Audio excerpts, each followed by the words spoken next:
하나님께서 세상을 창조하실 때 마지막으로 만든 존재가 인간이었습니다. 생육하고 번성하여 땅에 충만하라. 인간에게 명령하셨는데 이 명령은 한 사람에게만 해당되는 명령이 아니라 아담 이후에 모든 사람들에게 주어진 명령이었습니다. 하나님은 처음부터 한두 사람에게만 이 많은 우주와 자연의 혜택을 받으라고 하신 것이 아니었습니다. 생육하고 번성해서 살아가는 모든 사람들에게 이 우주와 자연의 혜택을 골고루 받아 누리도록 은혜를 베푸신 것입니다. 여러분, 지금 공기를 우리가 나누어 마시지 않습니까? 우리 중에 누가 더 많은 공기를 마시는 분이 계십니까? 우리는 물도 나누어 마시고, 그리고 우리가 딛고 살고 있는 땅과 흙도 나누어 누리고, 그리고 불도 그렇습니다. 네 가지 원소라고 하는 이 사원소, 이 모든 원소들은 모든 사람들이 골고루 나누어 가지도록 하나님께서 창조하셨습니다. 그런데 유독 사람이 만들어 놓은 것들만 쏠림 현상이 있습니다. 골고루 누리지 않습니다. 재물이나 재화나 그리고 문명이나 이런 모든 것들은 골고루 누리지 못하고 한 집단, 한 나라, 한 사람에게 쏠려 있는 것을 보게 됩니다. 이렇게 되는 이유는 인간이 타락했기 때문입니다. 인간이 타락한 결과 하나님이 골고루 나누어 가지라고 했던 그 하나님의 은혜의 어떤 귀중한 모습들이 파괴되고 말았다는 것입니다. 그런데 이 한계를 극복했던 공동체가 있었는데 초대교회의 예루살렘 공동체였습니다. 하나님의 은혜가 임하니까 하나님이 원래 세상 사람들에게 주고자 했던 분배와 공평한 사랑들이 그 공동체 안에서 실현되기 시작했습니다. 사도행전 2장 44절로 46절 말씀인데 우리 같이 한번 읽어보겠습니다. 믿는 사람이 다 함께 있어 모든 물건을 서로 통용하고 또 재산과 소유를 팔아 각 사람의 필요를 따라 나누어 주며 날마다 마음을 같이하여 성전에 모이기를 힘쓰고 집에서 떡을 떼며 기쁨과 순전한 마음으로 음식을 먹고 재산과 소유를 다 모아서 필요에 따라 나누어 가졌다. 상상하기 힘든 일입니다. 요즘 시대 같으면. 그런데 그러한 일이 예루살렘 공동체 안에서 이루어졌습니다. 음식의 분배, 재산의 분배, 기쁨의 공유, 이런 것들이 이루어지면서 하나님이 원래 세상을 창조하실 때 의도했던 그 모습이 회복되었다라고 하는 것입니다. 공산주의 사상을 지닌 사람들이 이 초대교회 공동체와 같은 사회를 만들기 위해서 힘을 썼었습니다. 그런데 초대교회 공동체와 같은 분배의 현상이 제대로 이루어질 수가 없었습니다. 왜냐하면 초대교회 공동체가 이루어질 수 있었던 가장 중요한 핵심 요소는 예수 때문이었는데 예수 없이 그런 세상과 나라를 만들려고 하니 그것이 어떻게 이루어지겠냐는 것입니다. 한 식당 주인이 자기를 찾아온 소비자에게 레시피를 건네줍니다. 그 음식 굉장히 맛있는데 레시피를 좀 주십시오. 주인은 흔쾌하게 레시피를 내어줍니다. 받은 사람이 집에 가서 음식을 만들어 봅니다. 모든 레시피대로 다 했습니다. 절차를 따라서 했습니다. 근데 맛이 음식점에서 먹던 맛과 다릅니다. 그런 맛이 나지 않습니다. 왜 그렇습니까? 식당 주인이 가장 중요한 요소 하나를 가르쳐주지 않았기 때문입니다. 그것이 없으면 안 되는데 다른 요소는 다 가르쳐주고 가장 핵심적인 것만 노하임으로 나눠주지 않았습니다. 그러니 음식 맛이 날 리가 없습니다. 그런 것처럼 공성주의를 주장했던 사람들은 초대교회 공동체와 같은 유무상통의 사회를 만들어 보려고 했지만 이룰 수 없었던 이유는 예수가 그 속에 없었기 때문입니다. 예루살렘 공동체 귀한 하나님의 사람들이 그런 재분배의 은혜의 역할을 감당했던 것은 예수 그리스도가 그들에게 주었던 은혜의 역사들 때문이었습니다.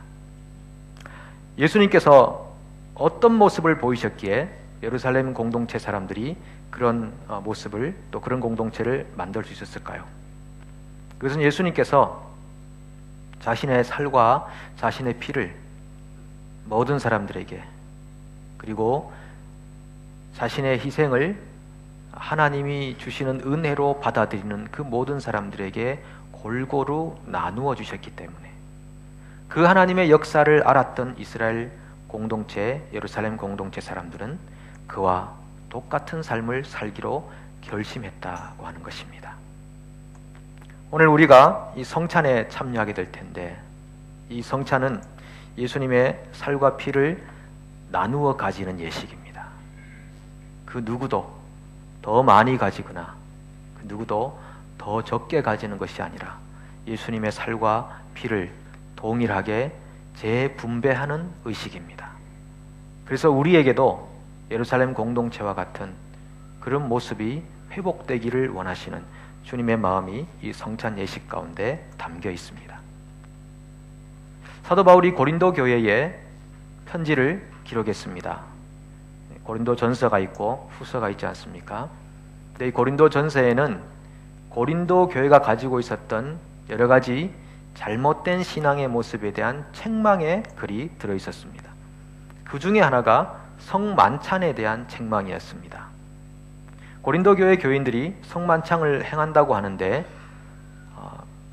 그들이 행하고 있는 의식은 성만찬의 원래의 목적과 정반대되는 의식으로 진행이 되고 있었습니다.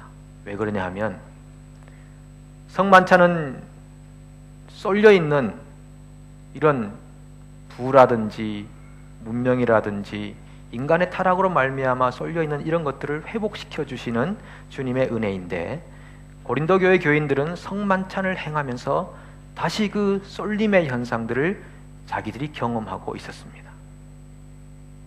원래 이 성만찬은 그 당시에 저녁 시간에 행해졌다고 합니다. 6시쯤 모여서 먼저 교제를 하고 그리고 음식을 나누고 8시 이상이 되면 찬양과 찬송을 하면서 9시에 성만찬을 행했다는 이야기가 있습니다. 그런데 사람들이 모여서 성만찬을 하기 전에 음식을 나누어 먹었었습니다. 음식을 나눠 먹는데 부자들은 음식을 많이 가져올 것 아니겠습니까? 많이 가져와서 음식을 먼저 먹었습니다. 가난한 사람들은 음식을 가져온 것이 많지 않아 기다렸다가 나중에 먹었습니다. 그러다 보니까 배고픈 사람이 발생했고 배부른 사람이 발생했습니다. 어떤 사람은 성만찬 안에 들어가기 전에 이미 배가 충만하게 차서 졸리도록 음식을 먹은 사람이 있고, 그리고 취하도록 음식을 먹은 사람들이 있었습니다. 부자는 많이 먹어 배부르고 가난한 사람들은 또 차별을 당해서 배고파했던 그런 성만찬의 모습을 사도 바울이 들으면서 그들에게 다시 한번 편지를 보내면서 성만찬은 그렇게 행하는 것이 아니라고 말씀해 주셨습니다. 왜 너희들 가운데 약한 자가 있고 병든 자가 있고 죽는 사람이 있는지 아느냐? 하나님의 징계다라고 말씀하시는 것입니다. 너희 죄를 분별하지 못하고 성만찬에 행하는 것은 너희가 너희 죄를 먹고 마시는 것이라고 말씀하셨습니다. 이 말씀은 단순히 어떤 일반적인 죄를 말하는 것이 아니라 우리가 가지고 있는 분배하지 못하고 파당을 만들어 살고 있는 그러한 인간의 죄악된 모습을 가리키고 있는 것입니다. 나는 부자고 너는 가난한 사람이고, 나는 더 많이 가지고 너는 적게 가지는 이런 욕망과 욕심을 가지고 성만찬에 참여하고 있는 그 모습이 고린도 교인들의 죄악된 모습이었고, 그 모습은 성만찬의 원래 목적과는 정반대되는 모습이었고, 그러므로 하나님의 징계가 그들에게 있어서 약한 자가 생기고 병든 자가 생기고 죽는 사람이 생겼다고 사도 바울은 그렇게 영적인 권면을 하고 있는 것입니다. 죄를 분별해서 성찬에 합당한 사람이 되라고 하는 말씀은 공동체 안에 고린도 교회처럼 분당을 만들거나 세력을 키우거나 자기 사람을 만들거나 혹은 끼리끼리 모여서 파당을 만들어 신앙생활을 영위하고 가난한 사람들을 배려하지 못하는 그런 모습이 바로 죄를 짓고 성만찬에 합당하지 않는 죄의 타락의 모습이라는 것을 말씀하고 있는 것입니다.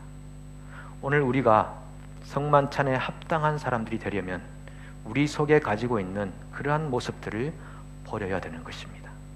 그렇지 않으면 고린도 교회를 향해서 가지셨던 주님의 마음과 책망과 징계가 왜 우리에게 있지 않겠습니까?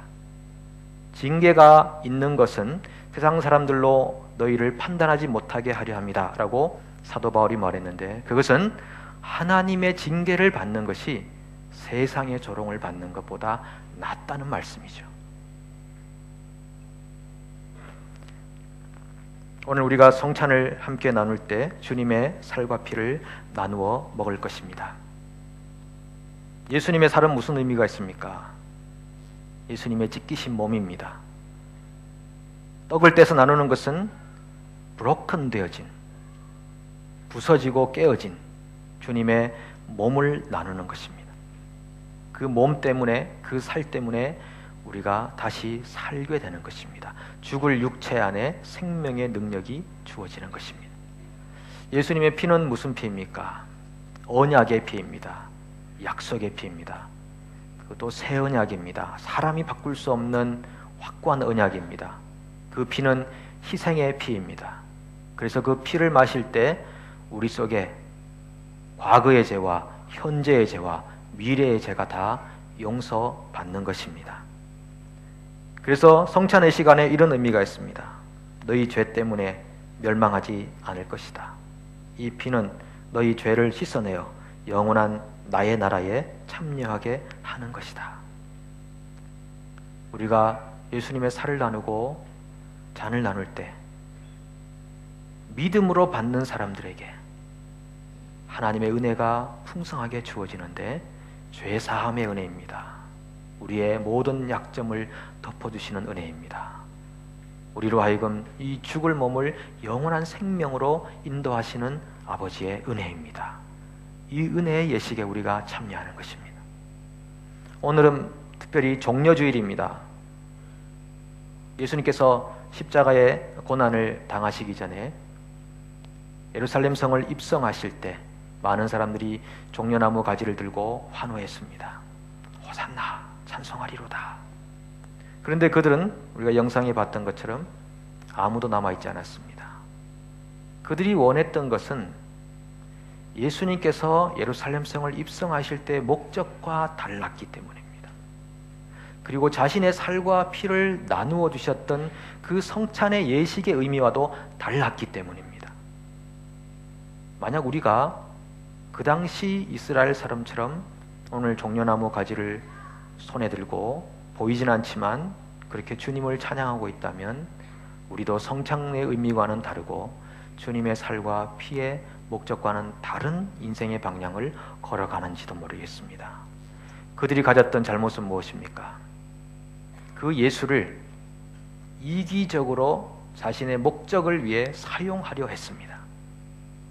원래 주님의 살과 피, 이 성찬의 의미는 나누어 주는 데 있습니다. 그런데 그들은 예수를 자기의 이기적인 목적으로 사용하려고 했습니다. 이용하려고 했습니다. 자기 민족만을 위해 일해주는 메시아를 원했습니다.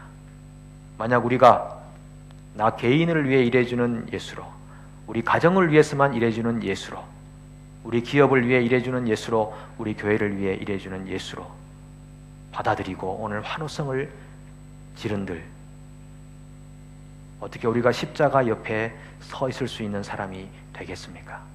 그야말로 성찬 예식에 합당하지 않게 성찬식에 참여하는 것입니다. 오늘 우리에게 하나님의 은혜가 주어졌습니다. 그 은혜를 어떻게 하시겠습니까? 우리는 나누어 가졌고 이제 그 은혜를 나누어 주셔야 합니다. 1973년 10월 3일에 우루과이 몬테비데오를 떠나는 비행기 안에 승무원을 포함한 45명의 사람들이 탑승하고 있었습니다. 그런데 일기가 너무 좋지 않아서 안데스 산맥 위에 동체로 착륙을 할 수밖에 없었습니다.